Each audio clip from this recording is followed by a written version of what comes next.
Tapi ternyata Bapak tidak pernah pulang. Sampai saya sudah bekerja selama 1 minggu itu, Bapak juga belum kembali. Entah dia pergi kemana, tapi ini bukanlah hal yang tidak biasa. Dia akan pergi entah kemana, lalu kembali pada saat dia tidak memiliki uang lagi. Dan pada saat berada di rumah, dia akan menjadi seperti raja yang harus dilayani dengan baik. Yang membuatku tidak habis pikir, mengapa ibu tidak pernah bertanya. Dia hanya diam saja. Begitu seterusnya. Itu semua membuatku merasa kesal. Ibu tidak pernah melakukan apa-apa, kecuali menangis.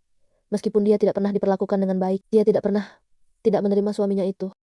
Pada saat itu, saya sampai berpikir untuk tidak mau memiliki suami kelak. Saya tidak mau menikah karena laki-laki hanya bisa menyakiti wanita.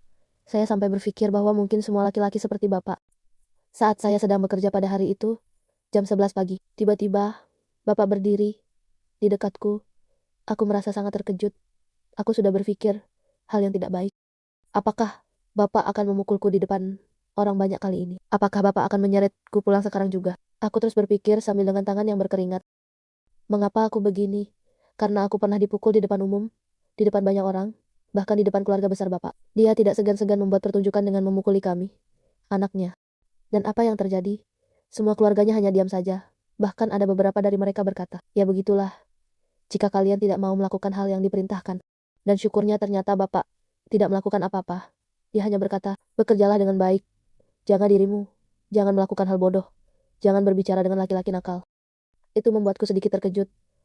Aku merasa itu bukanlah bapakku. Sesampainya di rumah, aku menceritakannya semua pada orang rumah. Apa yang telah terjadi hari ini di sana. Tapi anehnya, ibu hanya diam saja. Seperti ada yang disembunyikan, tapi kami pun tidak berani bertanya.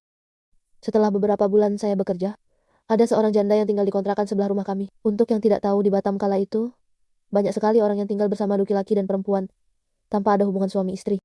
Mereka sudah tinggal di sana sangat lama, sampai memiliki 2 orang anak. Dan seketika, ada seorang gadis yang usianya hampir sama dengan saya. Dan ibuku bilang, itu adalah anak dari janda itu, yang baru datang dari Tanjung Pinang. Ibunya terus meminta saya untuk memasukkan anaknya di tempat saya bekerja. Dia meminta untuk mengajak anaknya, agar anaknya juga bisa bekerja di toko baju itu. Saya bilang, nanti saya akan tanyakan dulu pada bos toko baju, apakah dia masih membutuhkan orang baru. Lalu saya berangkat bekerja seperti biasa.